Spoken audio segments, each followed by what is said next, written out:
Aí, pessoal, tá gravando então? Então, boa noite a todos, né? Estamos aí na aula de Direito Falimentar do oitavo semestre noturno do dia 31 de agosto de 2020, o ano da pandemia, né? E na semana passada, nós estávamos estudando os institutos gerais da Lei de Falência, né? Previstos aí no artigo 1º, 2º e 3º da Lei 11.101 de 2005, né? O primeiro artigo, ele fala que a falência e a recuperação de empresa são pertinentes aí apenas aos empresários, né? Então, precisa ser uma empresa para estar sujeito à lei de falência, né? Seja empresário individual, seja empresário, pessoa jurídica, né? A famosa sociedade empresária.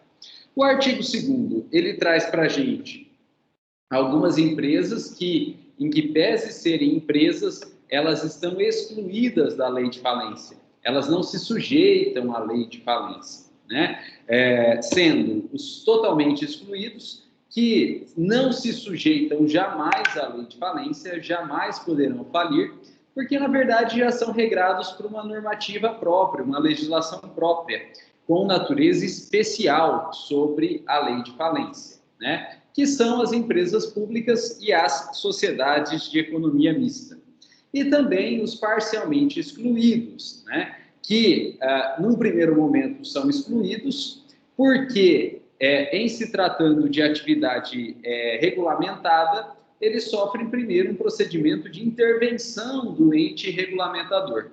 E, no segundo momento, se o ente regulamentador entender que é caso, esse ente regulamentador, então, ele solicita a falência dessa determinada empresa, né? E nós vimos alguns exemplos, como instituições financeiras, que são regulamentadas pelo Bacen, né? As seguradoras, que são regulamentadas pela SUSEP, os planos de saúde, que são regulamentados pela ANS e algumas outras aí. E, por fim, pessoal, nós estávamos estudando o artigo 3º da Lei de Falência, que traz para a gente a competência na falência e recuperação de empresas. E eu disse para vocês que a competência é sempre da Justiça Estadual, em que pese eventualmente trazer débitos federais, né? A competência será sempre da Justiça Estadual. E dentro da Justiça Estadual, né, será no foro, na comarca, do principal estabelecimento empresarial, assim entendido não por um conceito jurídico, né, mas sim por um conceito econômico, no qual, então, né, se trata do estabelecimento em que a empresa concentra as suas atividades empresariais, onde ela tem uma maior planta industrial, onde ela tem maior empregados, né? Onde ela, então, movimenta mais a sua atividade econômica. E, portanto, né, a falência tem que ser movido nesse foro, nessa comarca do principal estabelecimento empresarial.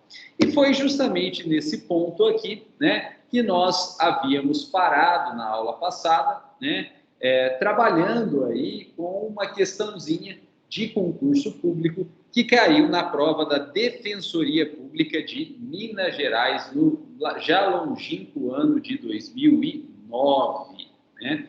E parece que está mais longe ainda, né? Eu vi uma notícia aí em um portal hoje que o coronavírus, né, levou uma evolução digital aí de aproximadamente 10 anos, né? É que eu tenho brincado. Se o Juscelino Kubitschek avançou o Brasil 50 anos em 5 anos, o coronavírus avançou o Brasil 50 anos em 5 meses, né? Então, parece que foi outro século já, né? Bom, pessoal, e agora então a gente precisa dar continuidade à nossa matéria, né? Nós já nos situamos na nossa matéria e a gente precisa então dar continuidade à nossa matéria.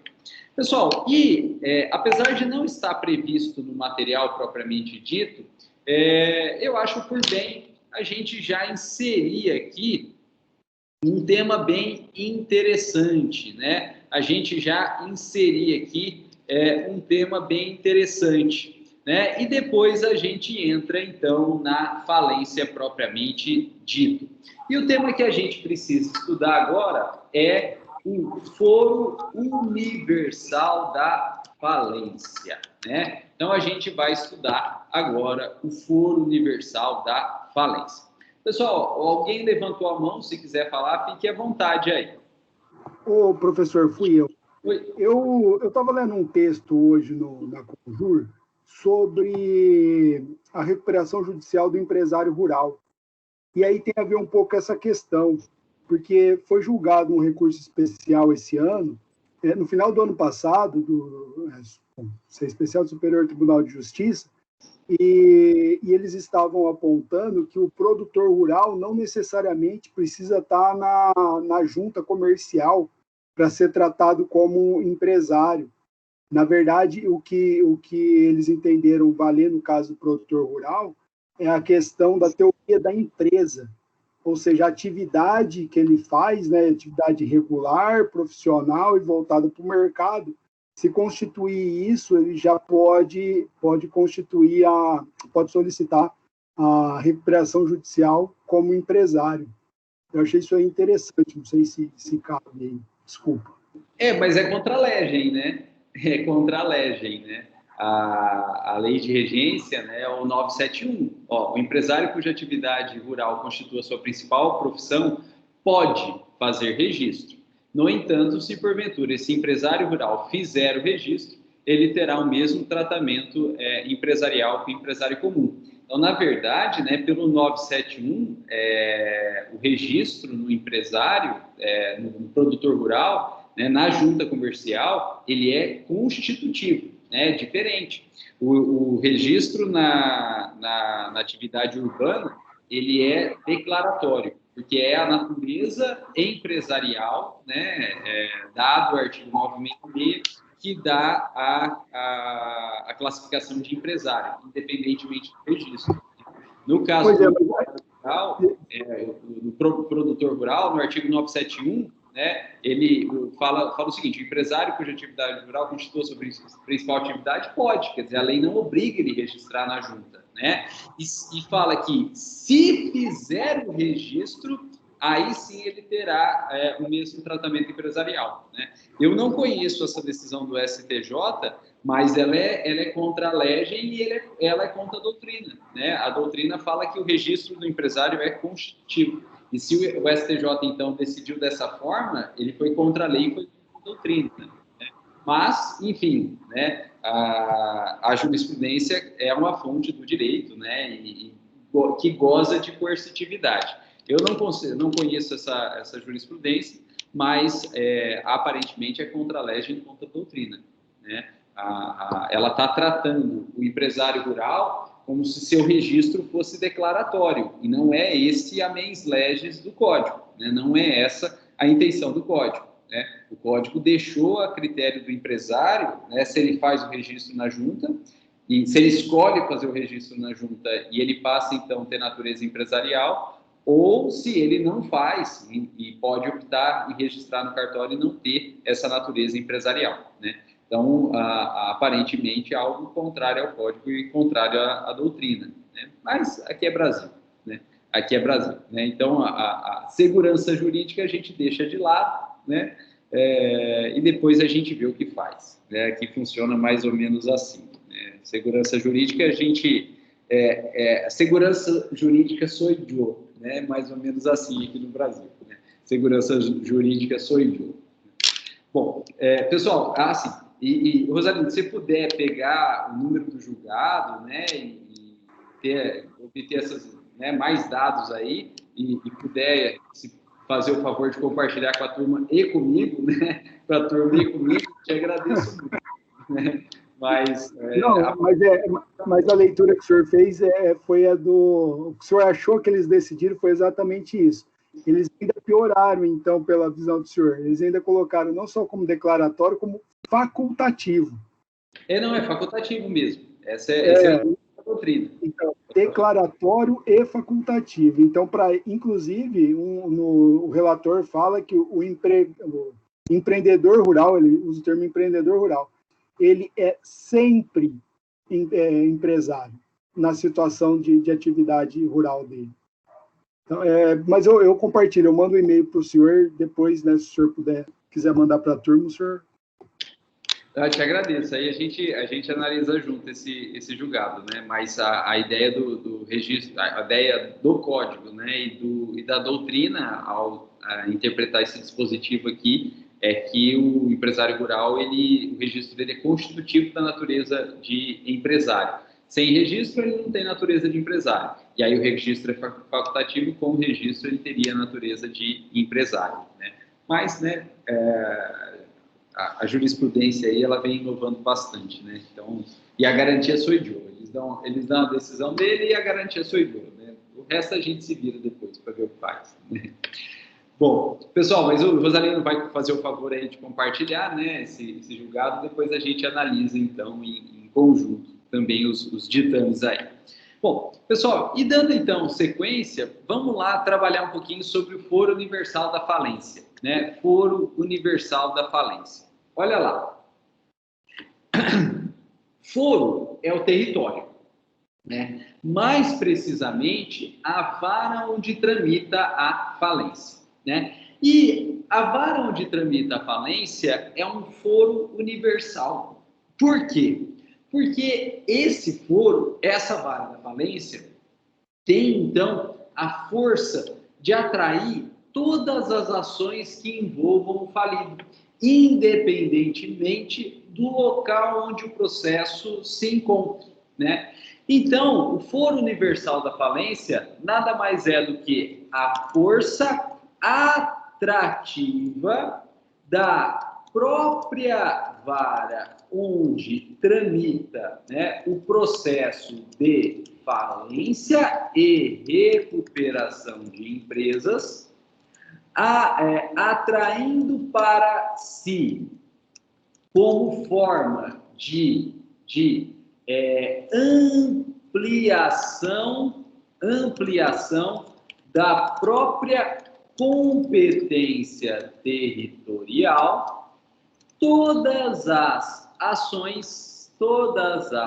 ações que envolvam a empresa falida ou em recuperação judicial, independentemente de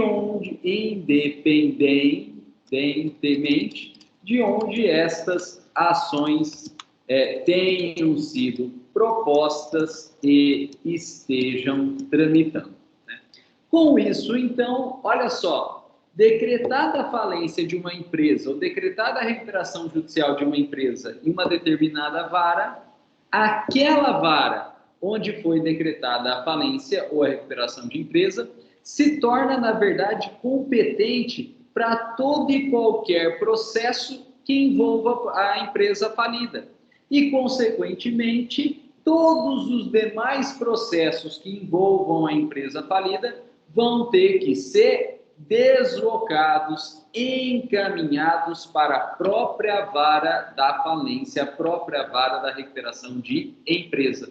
E aí, aquela vara que estava com processo de falência ou com processo de recuperação de empresa, na verdade vai receber todos os processos que envolvam o falido, né? Tudo, então, vai ser remetido para a própria vara da falência, né? Daí, então, essa competência atrativa, essa força atrativa, porque a vara da falência vai atrair todos os processos, onde quer que estejam, que envolvam esse falido aí.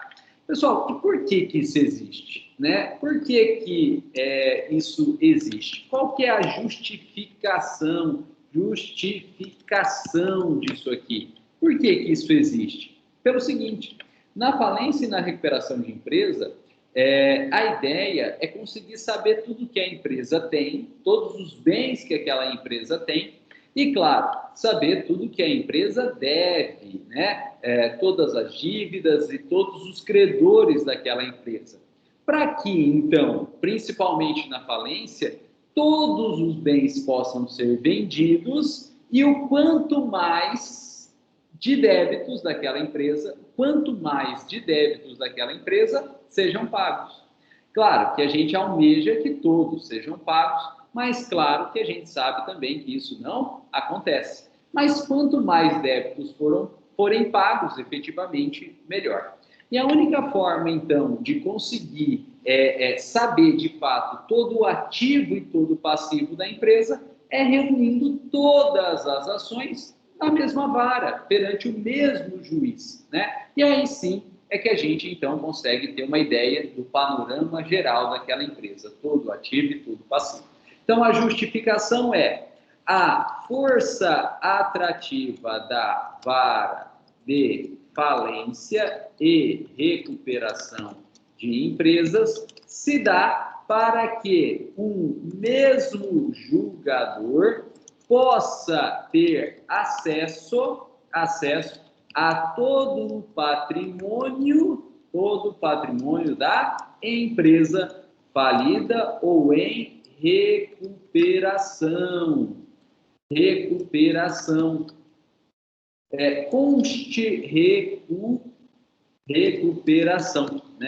Constituindo por patrimônio, tanto ativo, que são os bens, créditos que a empresa possui, e também o passivo, que são os débitos, valores e credores da empresa. Né? Então, a justificação é para que, então, o mesmo julgador tenha acesso a todos os bens e todos os débitos da empresa. Assim, em uma falência, né? Em uma falência, todos os bens poderão ser vendidos para fins de arrecadação de numerário, e direcionados ao pagamento do maior número possível das dívidas da empresa. Quiçá, né, a integralidade. Mas a gente sabe que isso não acontece, né? Normalmente não dá, quando chega a esse ponto, normalmente não dá para pagar a totalidade da dívida aí, né? De modo que eu sempre pergunto, pessoal, quando que acaba uma falência? Quando acaba os bens ou quando acaba as dívidas? A falência ocorre quando acaba os bens, porque você não tem mais bens, não tem como pagar a dívida, né? Então a dívida fica. Fazer o quê? Né? A falência ela acaba quando acaba os bens, né? As dívidas em regra, né, pelo menos algumas delas permanecem aí. Né? A falência acaba quando acaba os bens.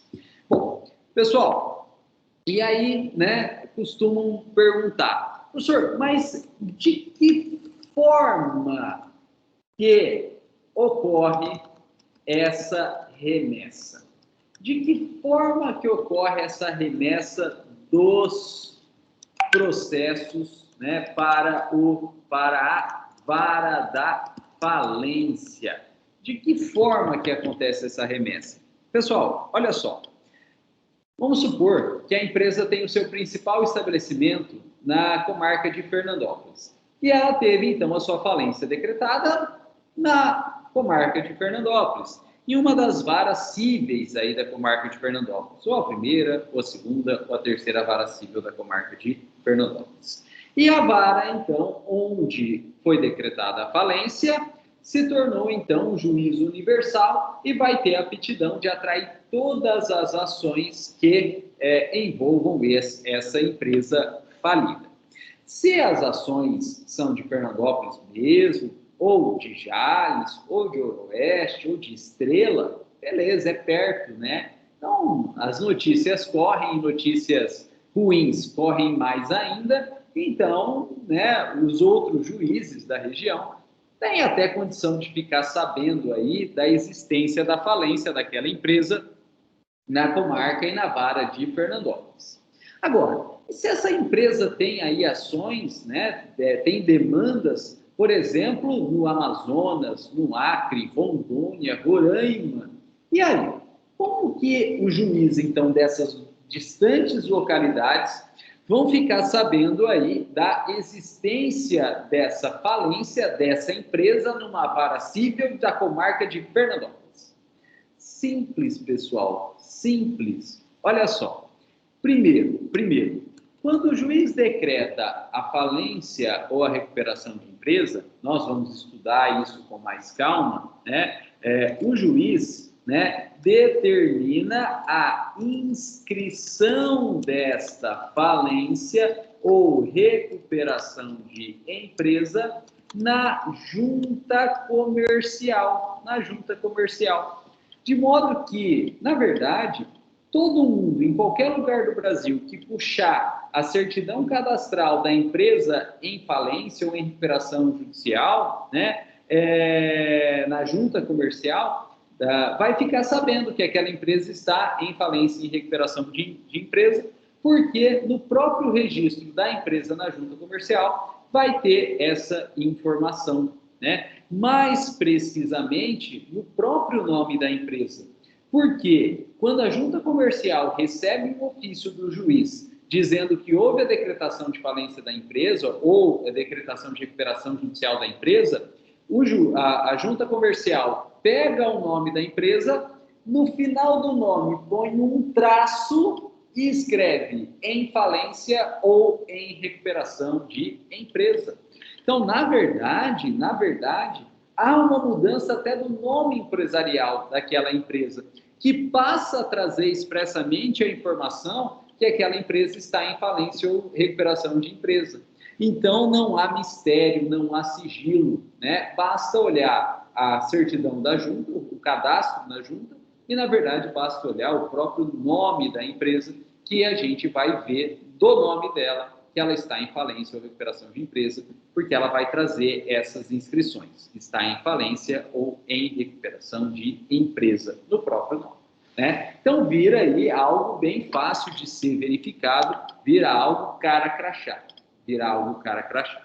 Pessoal, e segundo, além dessa publicidade extrema aí da falência e da recuperação de empresa, né, na verdade, né, a própria empresa em falência ou em recuperação de empresa, né, a própria empresa já comunica os demais, né, processos em que ela é parte e a própria empresa, vou repetir, a própria empresa requer a remessa destes autos para o foro universal da falência, né? Então, também uma situação bem tranquila, porque a própria empresa comunica os demais processos e a própria empresa requer a remessa desses autos para o foro universal da falência. Então, decretou a falência aqui na comarca de Fernandópolis, essa empresa ela já sai comunicando os demais processos, os demais juízos do Brasil inteiro, juntando a sentença de falência, a sentença de recuperação de empresa e requerendo, então, que o juiz desses outros processos remetam os autos para a própria vara de falência ou a vara de recuperação de empresa.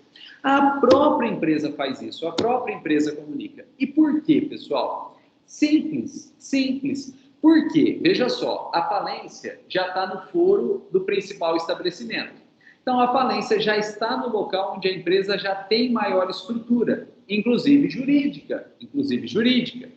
E se ela tem a prerrogativa de concentrar tudo no mesmo local, tendo, portanto, o mesmo escritório de advocacia, tendo, portanto, o mesmo administrador, sem ter que ficar viajando o Brasil inteiro para litigar, né, para fazer audiência, contratando outros advogados, né, essa reunião, portanto, lhe gera economia processual e economia em dinheiro, né, porque ela vai ter, então, um único escritório de advocacia, num único local, representando ela, no mesmo juízo, na mesma vara, perante o mesmo juiz, né? E com isso, então, ela não precisa ter toda uma estrutura processual no Brasil inteiro.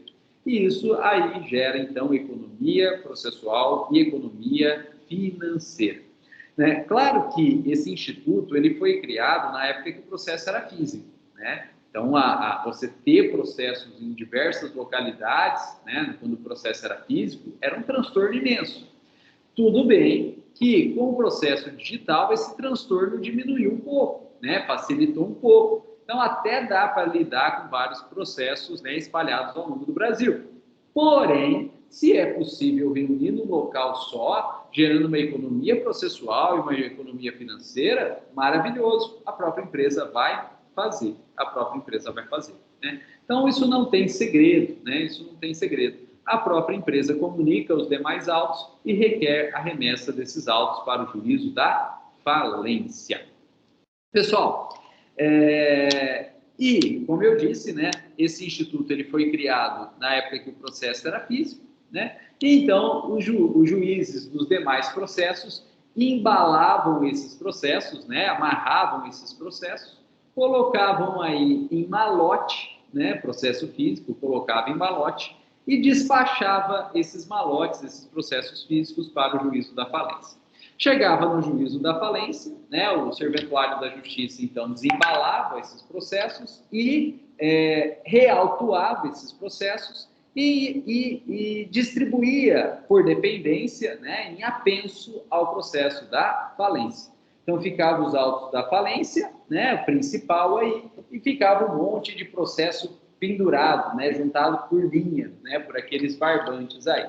E passavam, então, a tramitar conjuntamente no próprio juízo da falência, né? Era assim que era feito. Hoje, como o processo é digital, claro, não tem essa necessidade de remessa física, ou não deveria ter, né? Por quê? Porque é muito mais lógico e fácil, né, o encaminhamento de arquivos digitais.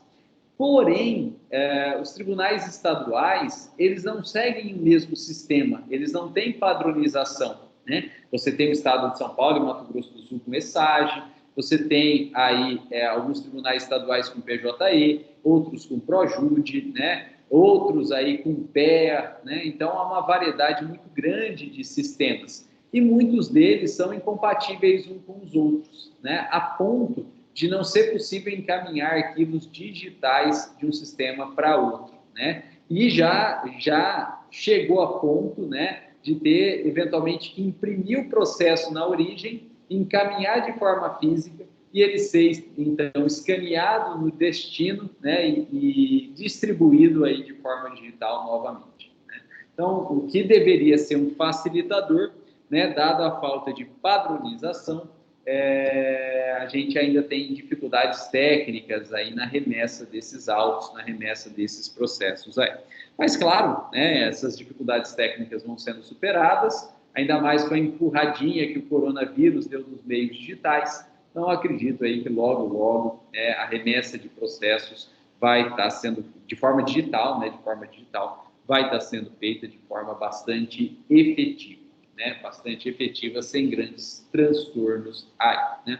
A própria administração pública, né, já está recebendo arquivos digitais, né? Você pega aí a Secretaria da Fazenda, a Receita Federal, né, já estão recebendo os documentos todos de forma digital, né? Então, também o Poder Judiciário aí, ele vai conseguir uma padronização bem interessante, né, acredito eu, em pouco tempo. E a gente torce para isso. Bom, pessoal, essa é a regra, então. A regra é o foro universal da falência, o foro é a visa atrativa, né, a força atrativa do foro da falência, né, com comunicação da própria empresa e remessa, então, dos autos pelo juiz competente, né, para a vara da falência, passando, então, todos os processos que envolvam falido tramitarem na vara da falência, junto ao processo de falência, em apenso. Agora, pessoal, como toda boa regra, existem exceções aqui, né? Existem exceções. Em que sentido? Exceções em que sentido? No sentido de que processos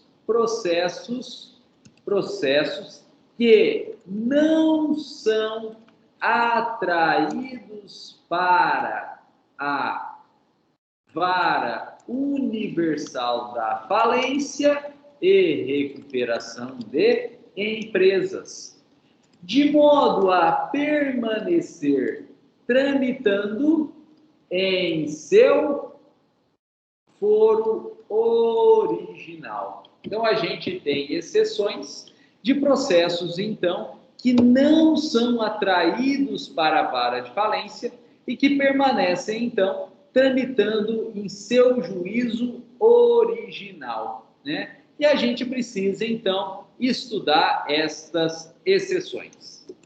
São 3 exceções. São 3 regrinhas de exceções, né? Que não permitem, então, o deslocamento da competência ou do processo para o juízo da falência. Primeira exceção, olha só, pessoal, primeira exceção, processos que tenham vou colocar aqui, o falido, tenham a empresa, né? Tenham a empresa falida como autora. Processos que tenham a empresa falida como autora. E não tem relação direta com a falência. Então, processos que tenham a empresa falida como autora e não tenham relação direta com a falência. Grande exemplo, pessoal, grande exemplo. Olha só, ações pessoais de empresário, pessoa física individual. As ações pessoais de empresário, pessoa física individual, evidentemente, não são atraídas para o juízo de falência. Por exemplo, aí, ação de investigação de paternidade, né? Ação de separação, ação de divórcio, né? São todas ações de cunho pessoal que envolvem a pessoa do empresário, pessoa física individual, né? Que tem um processo de falência, que está em falência, mas que não tem nada a ver com a falência. Então, não faz sentido ser atraído para o juízo de falência. As ações pessoais de empresário individual. Outro exemplo, pessoal, olha só. Remédio constitucional de mandado de segurança. Remédio constitucional de mandado de segurança. Também não é atraído para o juízo da falência. E veja que, ainda que seja um mandado de segurança em matéria tributária, né, a regra é que ele não seja atraído para o juízo da falência, né? Ele continua tramitando aí no seu juízo original. Eles não são atraídos para o juízo da falência.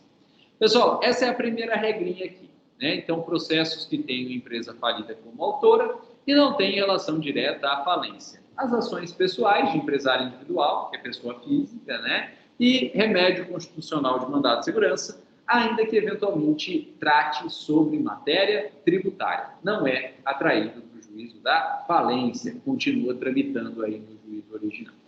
Pessoal, e no caso do mandado de segurança, né? No caso do mandado de segurança, há um motivo maior, né? No caso do mandado de segurança, há um motivo maior.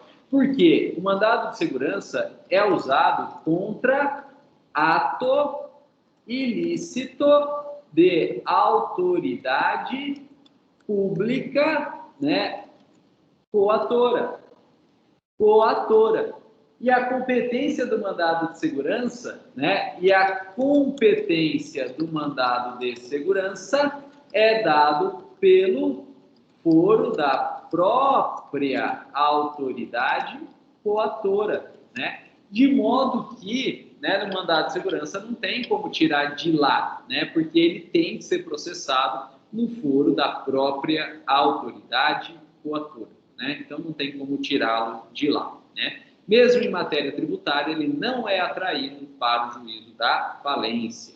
Ele permanece, então, no seu juízo original, que é o foro da autoridade coatora. Pessoal, segunda regrinha, olha lá.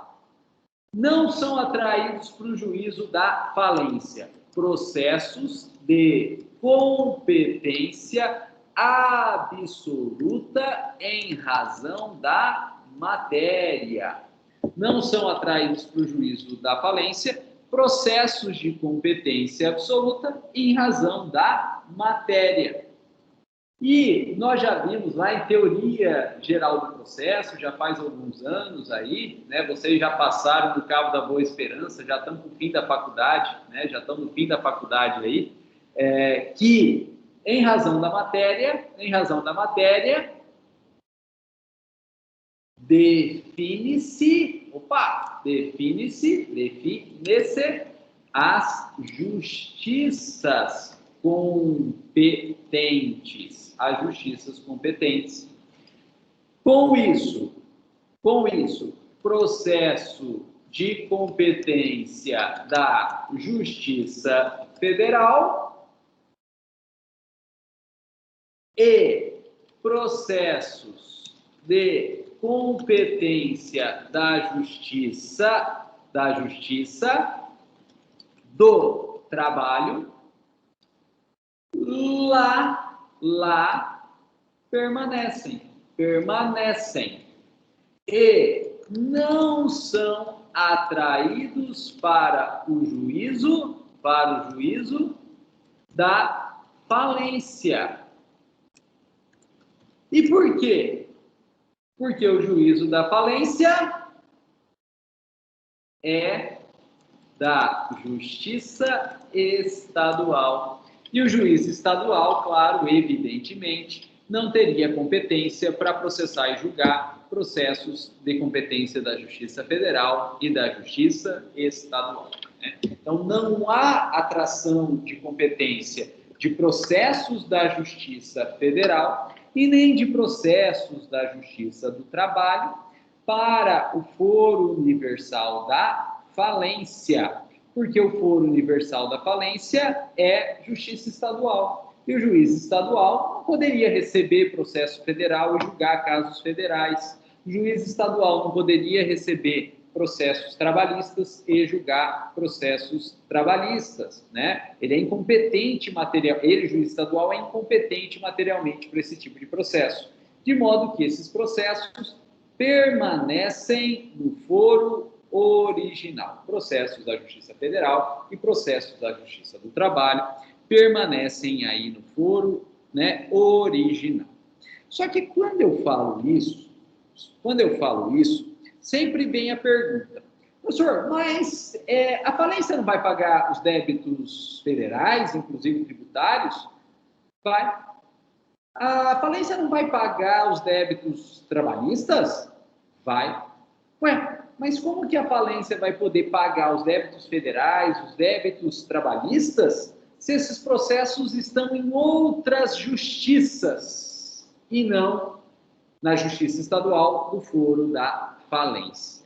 Como que isso vai acontecer? Simples, pessoal. Acontece o seguinte: esses processos federais e trabalhistas, eles permanecem nos foros originários, federais e trabalhistas, por todo o processo de conhecimento e por uma parte do processo de execução, chamado cumprimento de sentença, mais precisamente, durante a liquidação. E após o trânsito em julgado da sentença de liquidação, só falta pagar. E aí então, os processos serão remetidos, né? Aí sim serão remetidos, né? Então, na verdade, os processos eles tramitam inteirinho, conhecimento, execução e até trânsito em julgado da sentença de liquidação. E somente no juízo originário.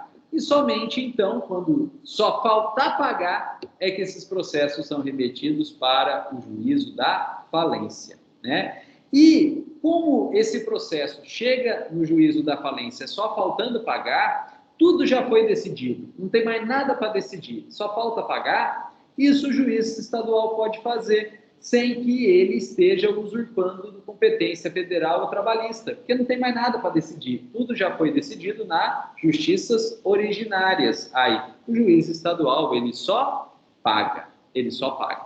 Então, vamos escrever isso aí? Olha só. Tais processos permanecem em seu juízo originário por todo o processo de conhecimento e também uma parte da execução, mais precisamente até o trânsito em julgado da sentença de liquidação. Definido então o valor final do crédito e nada mais havendo para ser decidido, o juiz federal ou trabalhista, sendo impossível realizar pagamento fora da falência ou da recuperação de empresa, remeterá os autos federal ou trabalhista para o foro universal da falência, né? Que é sim na justiça estadual. Mas isso não significa violação de competência material, vez que todos os atos decisórios já foram tornados definitivos na justiça originária, remanescendo apenas ao juiz estadual a realização do pagamento em si. Então, é assim que funciona, pessoal. É por isso que os processos federais e trabalhistas ficam nas justiças originárias, mas os créditos federais e trabalhistas são pagos na falência. É assim que é feito. Pessoal, e a última regrinha, olha só. Processos de competência da Justiça Estadual não são remetidos para o foro da falência, para o foro universal da falência, não são remetidos processos de competência estadual. Aí vocês vão perguntar, ué, professor, mas a falência é da Justiça Estadual, por que não remete o processo da Justiça Estadual para a Justiça Estadual, se a competência é a mesma? Pelo seguinte, olha só, vocês não esperam molhar o bico? Olha só, enquanto não tornado líquida e definitiva, né, o crédito, né? Então, tornado líquido, né? Tornado líquido e definitivo o crédito. De modo que processos ilíquidos, né? Processos ilíquidos não são remetidos. Vamos colocar assim, ó. De modo que processos ainda que estaduais, porém ilíquidos, não são remetidos para o juízo da falência, né? processos, né, estaduais, porém ilíquidos, não são remetidos para o juízo da falência. E, pessoal, na prática, o raciocínio acaba sendo o mesmo, né? O processo, então, ele vai tramitar na Justiça Estadual originária, né, na Justiça Estadual originária, até o trânsito em julgado da sentença de liquidação. Com o trânsito em julgado da sentença de liquidação, o valor do débito se torna líquido, né? E aí, então, o juiz estadual originário remete o processo estadual para outra justiça estadual da vara da falência, da vara em que tramita o processo de falência. E aí o juiz estadual da vara de falência, ele só vai ter que fazer os pagamentos, né? Então, colocar assim, caberá, após a liquidação, após o trânsito em julgado da sentença de liquidação, o processo estadual será, então, remetido para o Foro Universal da Falência e a este juiz caberá apenas realizar o pagamento do crédito. Para realizar o pagamento do crédito. Pessoal, isso é bastante perguntado em prova. A regra é a remessa para o Foro Universal da Falência, exceto ações que o falido é o autor e que independem da falência, exceto processos de competência absoluta da Justiça Estadual e Justiça Federal, e exceto processos de competência absoluta da Justiça Estadual, porém ilíquidos. Nesses dois últimos casos, tanto da Justiça Federal quanto da Trabalhista e quanto da Estadual ilíquidos, após a sentença de liquidação transitada em julgado, aí sim, todos esses, federal, trabalhista e estadual, serão remetidos para o juízo da falência, para que o juízo da falência possa, então, realizar o único ato que resta, que é, né, o pagamento, Pessoal, eu vou pegar esses escritos aqui, né, que deu bastante coisa, e vou encaminhar para vocês. Se o representante da turma aí puder me mandar um WhatsApp, né, já que o chat não funciona,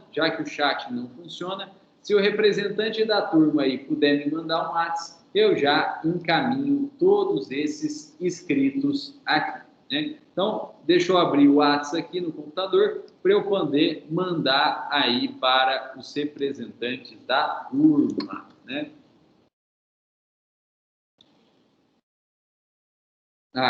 Pessoal, estou encaminhando, né? E aí os representantes da turma mandam para vocês, né? Bom, pessoal, alguém tem alguma dúvida? Alguém tem alguma pergunta sobre essa sistemática aqui no Foro Universal da Falência? Fiquem à vontade, né? Sobre, então, o Foro Universal da Falência. Regra e exceções. Alguém tem alguma pergunta? Alguém tem alguma dúvida? Fiquem à vontade aí. Professor, tem uma pergunta. Está escutando? Quando o senhor falou dos processos de cunho pessoal que não vão, alguns que não vão. Por exemplo, aqui não é envolvido com a empresa, mas aí tem alguém que tem alguma previsão de falar, esse aqui não tem nada a ver, ou é o próprio juiz que analisa isso aí para ver se está relacionado ou não. Por exemplo, às vezes a pessoa física tem algum crédito para receber, algum patrimônio para receber. É o juiz que analisa. Se ele, o juiz, não tem como o juiz da falência ir lá na outra vara, na outra comarca, na outra justiça e pegar o processo e sair correndo, né? Então, é o próprio juiz do próprio processo que analisa, né? Então, a empresa vai comunicar aquele outro juiz que existe a falência ou a recuperação de empresa e vai solicitar a remessa. E aí o juiz é livre, o processo é dele, ele preside os autos. Ele que vai analisar se ele remete ou não remete os autos. E se, independente da decisão dele de remessa ou não remessa, alguém se sentir prejudicado, tem sempre a possibilidade de entrar com recurso, né? E provavelmente o recurso cabível é o agravo, né? Então, quem se sentir prejudicado aí agrava. Então. Entendi, obrigado, professor. Imagina. Então, o juiz da falência ele não manda na outra vara, né? Então, ele aguarda, né? E aí os outros juízes que vão decidindo, vão remetendo, vão negando, né? E aí, no próprio processo originário, quem se sentir prejudicado, a decisão.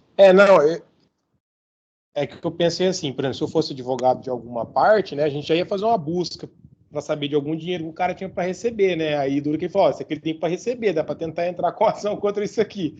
Entendeu? Até pode, não vai receber, porque tem a falência ou a recuperação de empresa decretada, e o único juízo aí para fazer pagamento é a vara da falência, né? Ninguém pode fazer pagamento, né? Decretou a falência, decretou a recuperação de empresa, suspende todo o pagamento. Isso é um dos motivos que tem que trazer tudo para o juízo da falência, porque ninguém mais, senão o próprio juiz da falência, que vai poder fazer os pagamentos, né? Então, não tem jeito, trava tudo.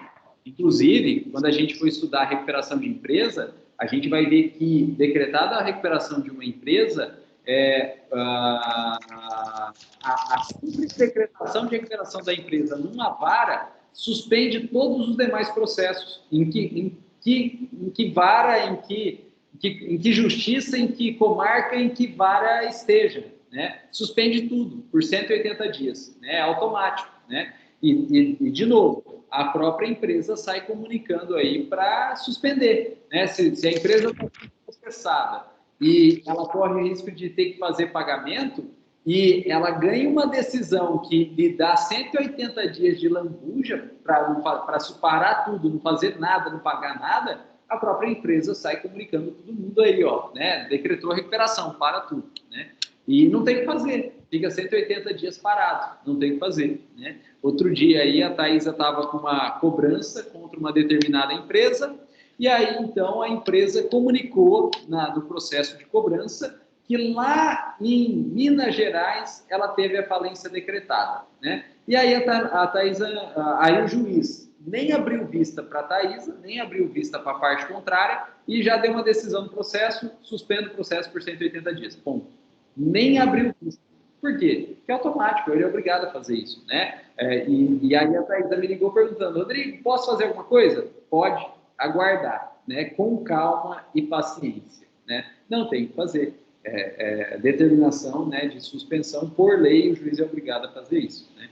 E por que isso? Porque não pode ter pagamento, né, fora da falência ou da recuperação, não pode ter penhora fora da falência ou da recuperação, então para tudo, não tem jeito. É o que acontece aí. Bom, pessoal, mais alguém? Mais alguma pergunta aí? O professor, Oi? ligado à questão que o Anderson levantou aí, me veio à mente a questão de que, vamos supor que a empresa tenha protocolado uma ação tributária, versando sobre um valor muito alto, né? E que isso, inclusive, pode impactar aí no pagamento do passivo dela. A questão o processo é atraído ao procedimento de falência, e se for, ele possui a força de suspender esse procedimento de falência até saber qual vai ser a decisão desse processo? Seria essa a questão. Não, ele não suspende a falência de jeito nenhum. Né? A falência pode suspendê-lo, mas ele não suspende a falência de jeito nenhum. Até porque, né, a falência não é algo rápido, né? Então, até chegar à liquidação dos débitos, né, inclusive do tributário, já passou muito tempo aí, né? Então, não suspende o processo de falência, né? E o processo de falência ele é tão demorado, que isso não é uma preocupação, né? Porque não vai acontecer o processo de falência se adiantar e atrapalhar o tributário de jeito nenhum. Então, isso aí pode ficar tranquilo. A gente vai ver o procedimento aí. E aí, se essa ação tributária ela vai ser atraída ou não. Se for de competência, se o tributo for competência federal, não, né? Ele não vai ser atraído, porque a competência é absoluta, né? Então, não vai ser atraído, se for federal. Se for estadual, em regra, também não, né? Em regra, também não. Porque se há essa possibilidade de alteração, né? Por exemplo, uma ação de repetição de indébito, se há uma possibilidade de alteração do numerário, né? Preciso de procedimento de liquidação. então ele vai permanecer no juízo originário até a liquidação e depois que ele vai ser remetido, né? Então, muito provavelmente não. Se é federal, certeza que não. E se é estadual, né, a competência do tributário é estadual, muito provavelmente também não, né, porque ele provavelmente depende de liquidação e aí ele não vai ser atraído também, né? E eles vão tramitar simultaneamente, né, o processo de falência no seu juízo de falência, né, do foro do principal estabelecimento, e a ação tributária aí, né, na comarca originária também, né, ou na subseção judiciária originária também. Não vai ter, provavelmente não vai ter atração nenhuma, né? E também não vai ter prejuízo, porque a falência é tão demorada, que quando chegar na fase de apuração dos haveres, né, provavelmente esse processo tributário já vai ter sido definido aí, né? E o que pode acontecer é que nem haja necessidade aí, né, se a empresa ganhar esse processo tributário, que não haja necessidade, eventualmente, de pagamento ou repetição, né? Muito provavelmente vai haver compensação, né? Porque ela pode até ter ganhado esse tributário, mas provavelmente ela deve outros, né? E aí o que vai ser feito é compensação tributária, né? Isso aí pode, não tem problema nenhum, né? Então não vai gerar problema de entrada ou saída de dinheiro, porque na pior ou na melhor das hipóteses gera compensação tributária. Pessoal, mais alguma pergunta? Se não, então a gente dá por terminado, né? Dar por terminado esses institutos gerais da lei de falência, né? O artigo 1º, o artigo 2º, o artigo 3º, o foro universal da falência, e agora a gente pode, então, entrar propriamente na falência, né? Propriamente na falência. Pessoal, e quando a gente começa um instituto novo, a gente começa pelo conceito, né? Um conceito de falência, né, vocês já tinham há muito tempo, né? E a gente também já trabalhou um pouquinho aqui, né? Então, um conceito de falência a gente tem, né? A falência, ela é a morte matada da empresa, porque a empresa quer permanecer em atividade, porém, na prática, ela está gerando mais dívida, e quanto mais em atividade ela permanecer, mais dívida ela gera, a ponto de tornar essas dívidas impagáveis, né, superando, então, o próprio patrimônio, o próprio ativo que ela tem. E aí, então, vem um terceiro, que é o juiz, e decreta a falência dessa empresa, né, decreta o encerramento dessa empresa. Por isso que eu costumo brincar que a falência, então, é a morte matada dessa empresa. Só que, se a gente for seguir um conceito técnico, pessoal, conceito técnico, a falência, ela é uma execução coletiva ou execução concursal dos créditos do falido. Tecnicamente, a falência é uma execução coletiva ou também execução concursal dos créditos do falido. E por que ela é uma execução coletiva? Porque em um único processo, que é o processo de falência,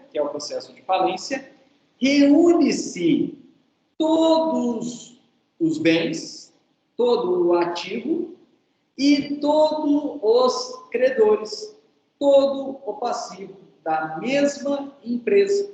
E em vez de eu ter um monte de processos de cobrança ou de execução individuais, movidos por cada um dos credores contra a empresa, o que vai gerar um número absurdo de processos, a falência é um processo só que reúne, então, todos os credores e todos os bens do falido, para pagar o quanto possível dos credores. De modo que é um processo só, com todos os bens e todos os credores. A falência é uma execução coletiva, também chamado de execução concursal dos créditos do falido. E é por isso, pessoal, que a gente tem o foro universal da falência. Como a falência, então, ela tem que apurar todo o ativo, vender todo o ativo para pagar o quanto possível do passivo, todos os processos têm que cair na própria vara da falência, formando, então, essa execução coletiva ou concursal. Execução coletiva ou concursal. Pessoal, e essa ideia, ela gera vantagens para todo mundo. Essa ideia de execução coletiva, ela gera vantagens para todo mundo. Primeiro, ela gera vantagens para os credores. Por quê? Porque os credores, em vez de cada qual ter o seu advogado, o seu processo, as suas custas processuais, com a falência, não há necessidade. E todos os credores, então, se reúnem em um mesmo processo. De modo a diminuir os custos, né, para a cobrança dos créditos de cada um dos credores. Porque, em vez de cada qual mover o seu próprio processo, é movido um único processo com todos, né? E de modo a que todos vão ratear os custos processuais. Eles podem ter cada qual o seu próprio advogado? Pode, mas eles podem também se juntar e o mesmo advogado representar vários credores ou várias classes de credores, diminuindo os custos aí. Segundo, pessoal, isso é vantagem para o próprio Poder Judiciário. Porque em vez do Poder Judiciário, então, ter que lidar com zilhões de processos individuais, o Poder Judiciário passa a ter que lidar com um só. Tudo bem que o processo de falência, o processo de recuperação de empresas se tornam, na prática, gigantes, monstruosos, demoram demais. Mas ainda assim, é mais fácil lidar com um processo só, ainda que grande, ainda que envolvendo todas as relações do falido, do que ter que lidar com zilhões de processos, cada qual em um momento processual diferente, cada qual em uma fase processual diferente, cada qual em um juízo diferente, cada qual com recursos diferentes aí, né? Então, por maior que seja o processo de falência, por mais complexo que seja o processo de falência, ainda assim é melhor para o Poder Judiciário lidar com um processo só do que lidar com zilhões de processos espalhados aí no Brasil inteiro. Então, gera uma economia processual para o próprio Poder Judiciário e para o próprio Estado. Além disso, pessoal, existe uma vantagem psicológica para os credores. Além disso, existe uma vantagem. Qual é essa vantagem psicológica aos credores aí? Olha só, pessoal. Se o credor move um processo individual, e ele pode fazer isso, no processo de execução individual, o credor, no máximo, vai penhorar um bem da empresa. Mas não vai fechar essa empresa, porque o credor, numa execução individual, ele consegue, no máximo, penhorar um bem da empresa. E os demais bens da empresa ficam com a empresa e a empresa continua operando. Agora, na falência, se o credor pede a falência, consegue a falência da empresa, a falência ela não vai pegar um único bem do falido. A falência vai fechar a empresa e pegar todos os bens dela. Com isso, se a gente é uma empresa e sofre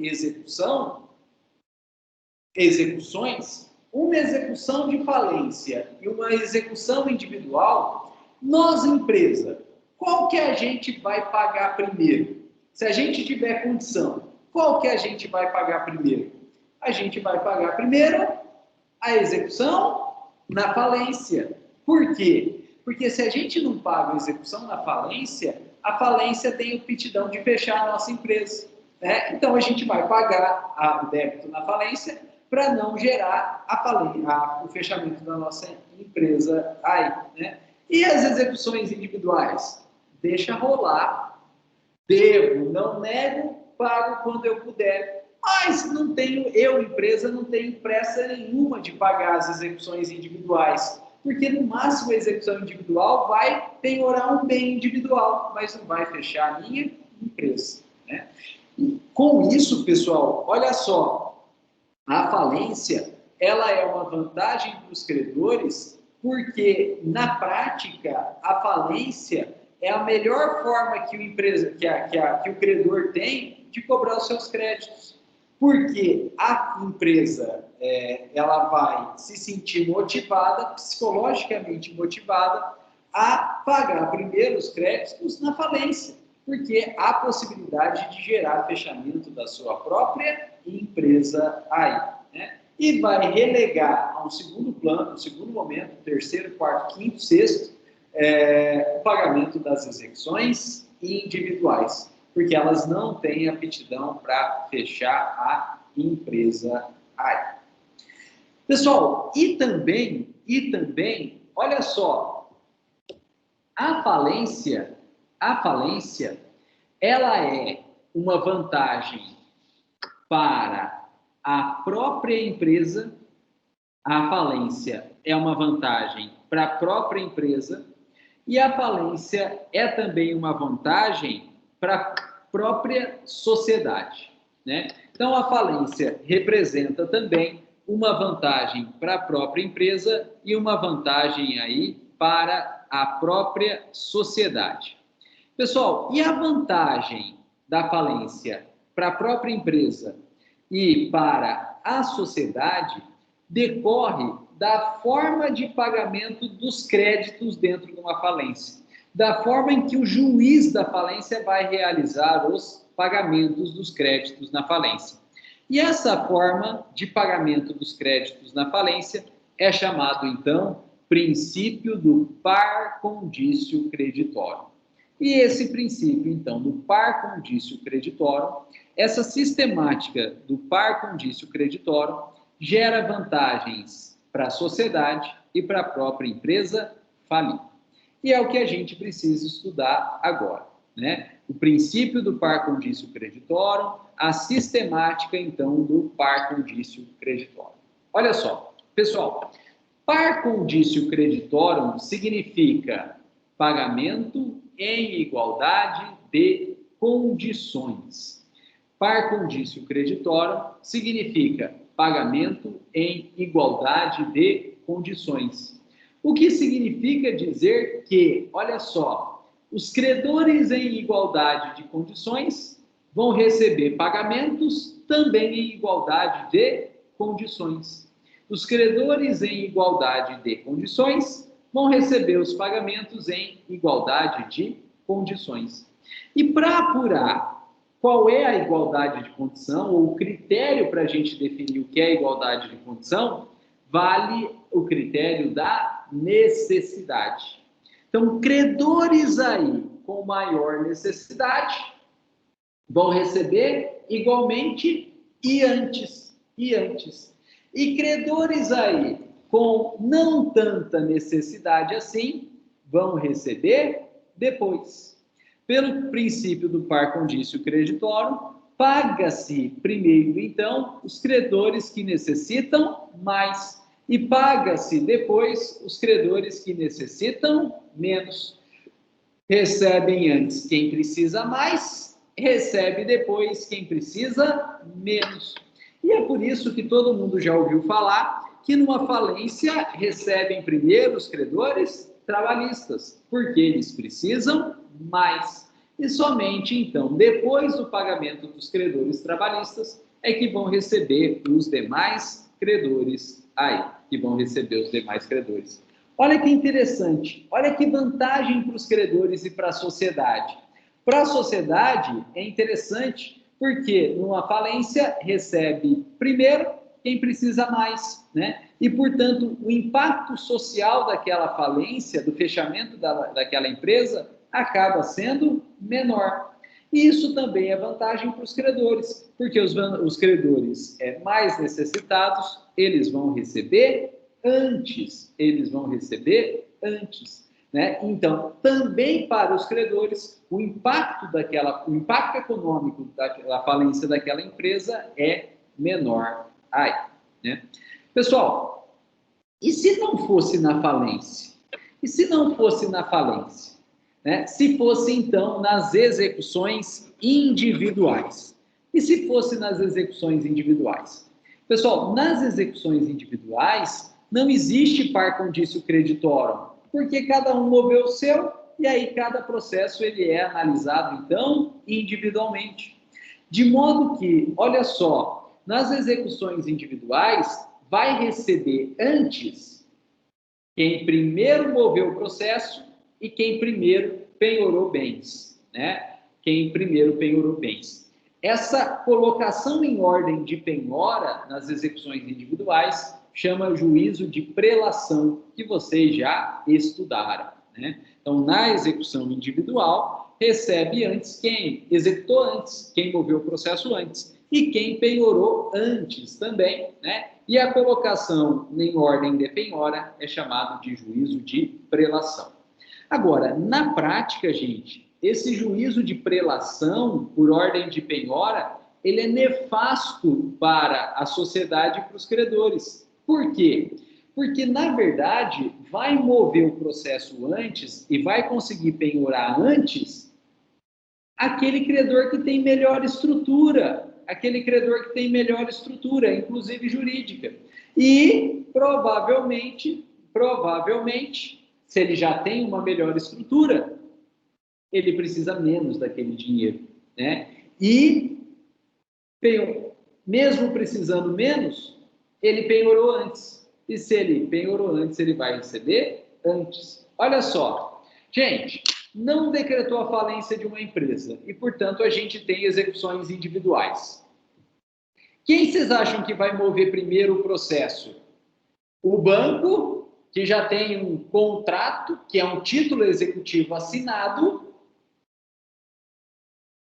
ou o empregado, que vai ter que entrar para a reclamação trabalhista, produzir prova, ganhar, para fazer, então, execução da sentença e aí penhorar os bens. Quem vai penhorar antes? O banco. Quem precisa mais? O empregado.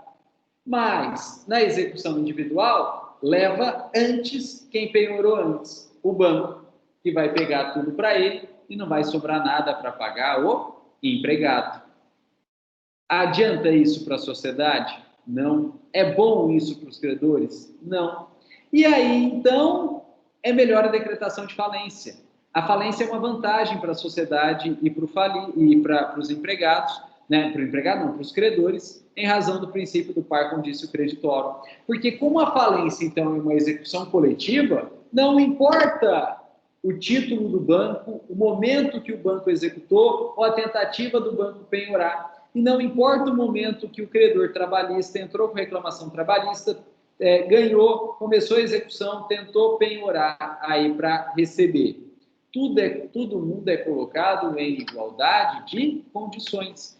E quem precisar antes, recebe antes, né? E quem precisar menos, recebe depois. Então, na hora que a gente junta todo mundo no mesmo balaio, que é a falência, o credor trabalhista, apesar de ter movido eventualmente a ação depois, ele vai receber antes que o credor bancário, que o banco, em igualdade de condições. E o impacto, portanto, dessa falência na sociedade vai ser muito menor, né? Olha que sistemática interessante.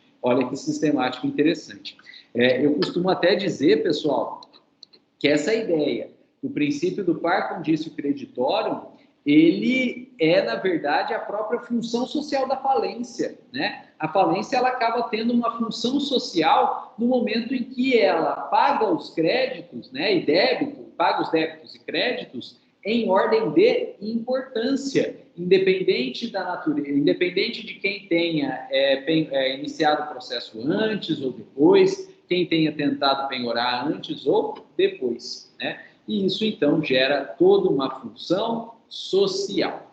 E a gente vai estudar mais detalhes aí sobre essa forma de pagamento.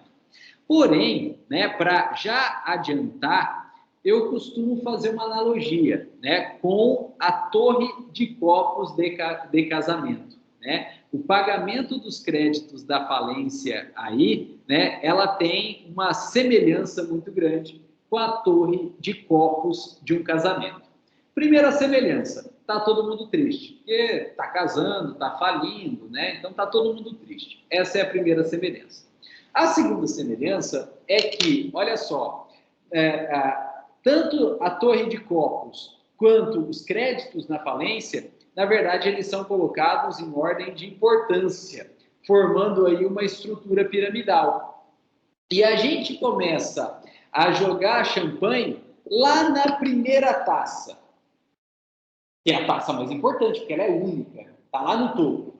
E a gente vai jogando a champanhe e vai enchendo a taça, até que essa taça fique completamente cheia, Mas a gente continua jogando champanhe, porque a ideia é que essa taça transborde e comece a encher as taças imediatamente abaixo.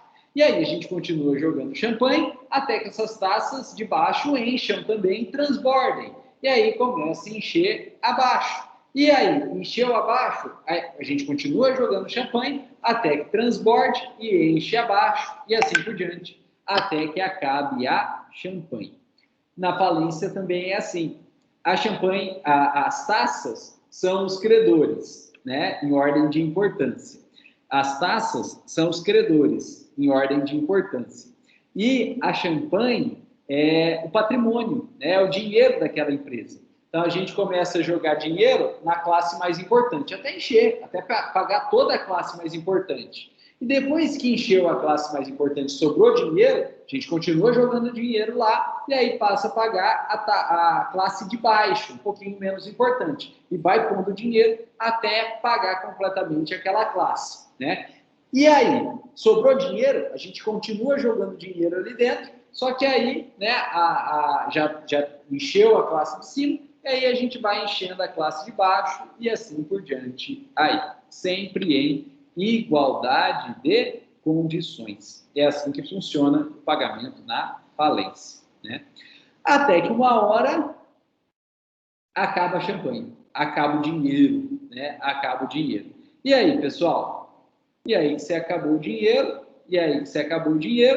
não tem mais como pagar mais nada, e aí a falência acaba. Onde der, na classe que chegar, né, até onde conseguir descer a champanhe aí, beleza. Mas acabou a champanhe, para ali, não continua, né? E, né, sobra sempre taças, sobra sempre credores sem receber.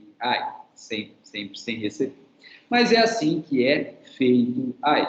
Não é a melhor forma do mundo, porque sobra credores sem receber, mas do que se tem, né, é uma forma relativamente interessante, relativamente justa aí, porque ela garante, então, uma igualdade de recebimentos pelos credores. Os credores com mais necessidade recebem antes e vão receber em igualdade aí de condições. Pessoal, e para a gente terminar essa ideia de vantagens da falência, para a gente terminar essa ideia de vantagem da falência, a gente precisa verificar que a falência, ela também é uma vantagem para a própria empresa. A falência, ela também é uma vantagem para a própria empresa. Por quê? Olha que legal isso aqui. Porque na falência, a empresa ela não precisa pagar 100% das dívidas para ter quitação total. De modo que é natural que ela deixe de pagar algumas coisas. Que remaneçam credores sem receber. É natural. E mesmo assim, olha que legal. O juiz, na falência, dá quitação total, como se ela tivesse pago todas as dívidas, né?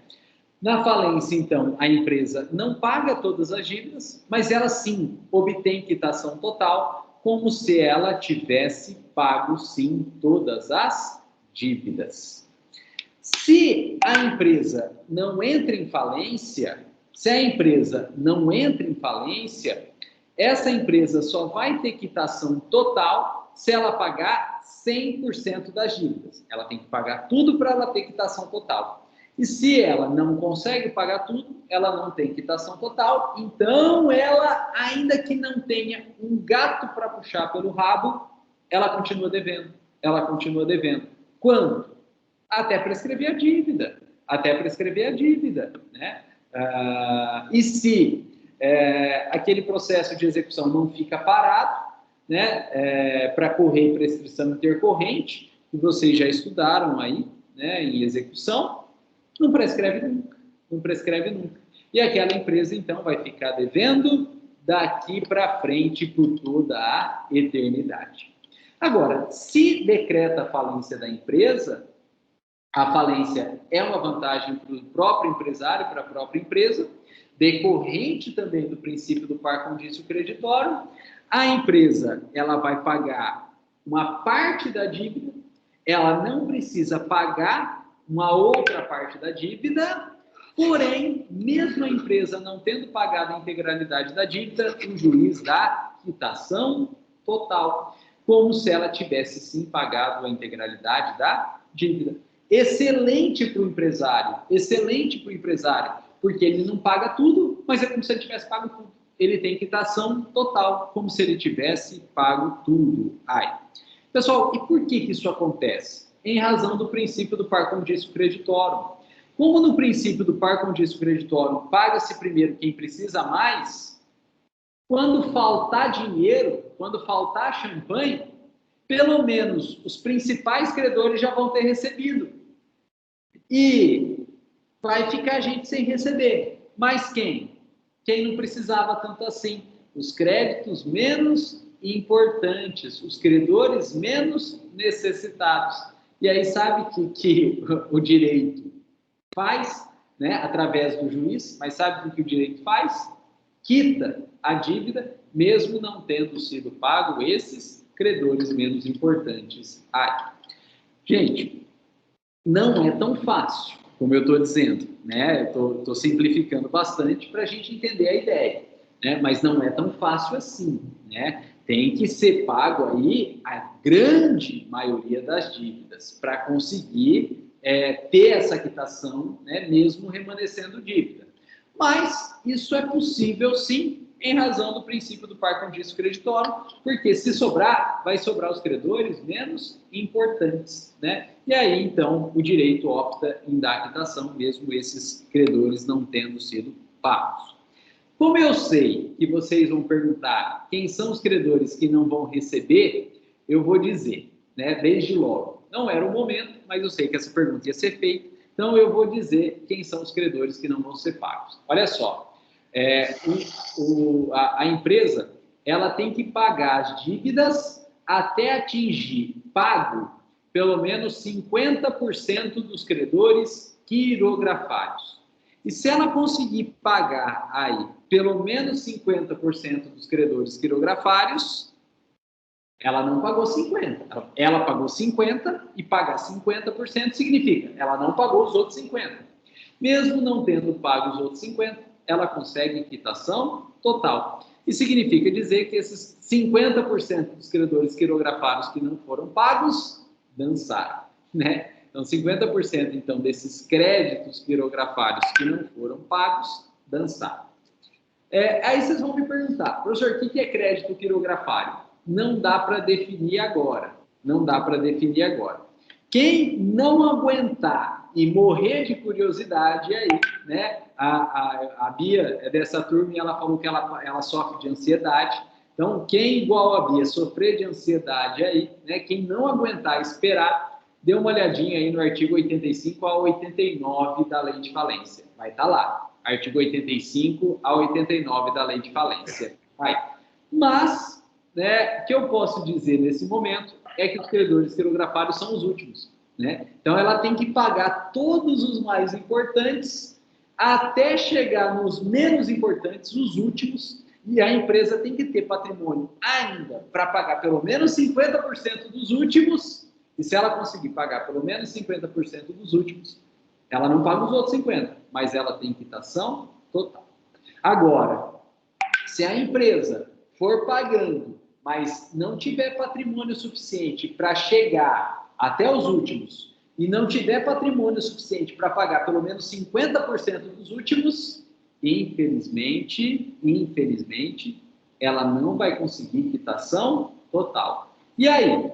E aí que a falência acaba, porque não tem mais patrimônio, não tem mais como pagar, mas a dívida permanece. Aí, nesse caso, então, a falência acaba porque não tem mais patrimônio, mas a dívida permanece. A dívida permanece. Né? Porém, pessoal, apesar de não ser tão fácil assim, não deixa de ser uma vantagem. Se a empresa tiver patrimônio para pagar os principais e conseguir chegar nos últimos, e nos últimos, que são os quirografários, conseguir pagar pelo menos 50% desses quirografários, ela tem quitação total. Ela não pagou tudo, mas tem quitação total. Na prática, ela tem aí suas dívidas perdoadas, né? Ela tem o remanescente das suas dívidas perdoadas, o que é uma vantagem para ela. Pessoal, e é justamente essa vantagem, olha só, é justamente essa vantagem à empresa que viabiliza um instituto raro, mas previsto em lei, que é a autofalência. Na autofalência, não é um credor que pede a falência da empresa, é a própria falência, ou então os herdeiros do empresário falido, ou então os sócios da sociedade empresária falido, que pede a falência. Olha só, não são os credores. Os credores, às vezes, nem estão sabendo o que está acontecendo. É a própria empresa que pede a sua própria falência, né? Ou então, se a própria empresa não fizer, os herdeiros do empresário, pessoa física falida, ou então os sócios da sociedade empresária falida, né, que vão pedir a falência da empresa. E aí vocês vão me perguntar, professor, por que a própria empresa pediria a sua própria falência? Por que os herdeiros pediriam a falência da empresa do pai deles, por exemplo? Por que os sócios pediriam a falência da empresa em que eles são sócios? Para conseguir essa vantagem. Eles estão vendo que a empresa está indo mal das pernas e está fazendo dívida. Se continuar, vai chegar um momento que as dívidas vão ser tão grandes que vão superar o próprio patrimônio. E aí começa a ficar interessante pedir a falência. Porque se ninguém faz nada, essas dívidas superam o patrimônio e aí não tem como pagar mais. E se não tem como pagar, a dívida pode permanecer por toda a eternidade. Agora, se a própria empresa, os herdeiros ou sócios se adiantam e pedem logo a falência, pode ser que tenha patrimônio para pagar a integralidade da dívida. Maravilha. Pode ser que não tenha patrimônio para pagar a integralidade da dívida. Mas se ainda tiver patrimônio para pagar 50% dos quirografários, o restante vai ficar perdoado. Na falência, o restante vai ficar perdoado, né? Então, é uma forma que essa vantagem, né, que é o pagamento, que é a quitação total, é uma vantagem, né, que a lei dá como forma de incentivar a própria empresa a pedir a sua falência. Se ela vai ver que a coisa já foi para o brejo, que ela está fazendo mais dívida do que patrimônio, pelo amor de Deus, corre e pede a falência. Por quê? Se ela pedir a falência e conseguir pagar 50% dos quirografários, maravilha, ela consegue quitação total. É raro, mas tem essa possibilidade aí, né? E, às vezes, não é que a empresa, que o empresário, que os herdeiros, que os sócios não queiram pedir a falência da empresa. Às vezes, eles não sabem dessa vantagem, né? Eles nem sabem dessa vantagem. E aí, caberá, então, ao operador do direito, atuando junto a essa empresa, aos sócios, aos herdeiros, aos sócios, orientarem nesse sentido, né? E justificar aí que talvez naquele caso concreto e naquele momento ainda seja vantajoso requerer a autofalência da empresa, porque ela não vai pagar tudo, mas ela pode sair como se tivesse pago tudo. E sai quitado, sai zero bala, os sócios administradores não cometeram irregularidade nenhuma e vão poder livremente, e até em nome próprio, abrir novas empresas. Olha que beleza, não está devendo mais nada, né? Ficou devendo? Na prática ficou, vai ter o direito de ocultação, então na verdade não está devendo mais nada, e aí sai da falência e abre novas empresas da forma que quiser, sem problema nenhum aí. Então é uma vantagem.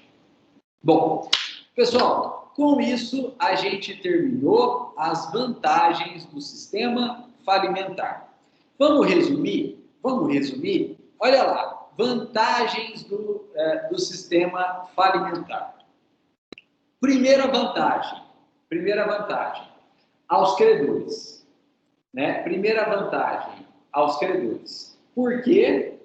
Porque na falência, os credores, então, movem um processo só, reduzindo custos. Segundo, os credores têm uma vantagem psicológica, porque eles conseguem, então, forçar a empresa a pagar os débitos, primeiro da falência, porque a falência gera possibilidade de fechamento da empresa. Então, a empresa vai pagar primeiro o que está na falência e depois ela se vira, vê o que faz com as execuções individuais, né? Então, acaba para os credores ser uma forma de incentivo à empresa a quitar os débitos em falência. E terceira vantagem para os credores, a falência, então, ela tem o princípio do par condício creditório, que gera uma função social, de modo que os credores que necessitam mais vão receber antes. E os credores que necessitam menos vão receber depois. Para o credor que necessita mais, ele recebe antes. Vantajoso. Depois, pessoal, a falência é uma vantagem também para o poder judiciário.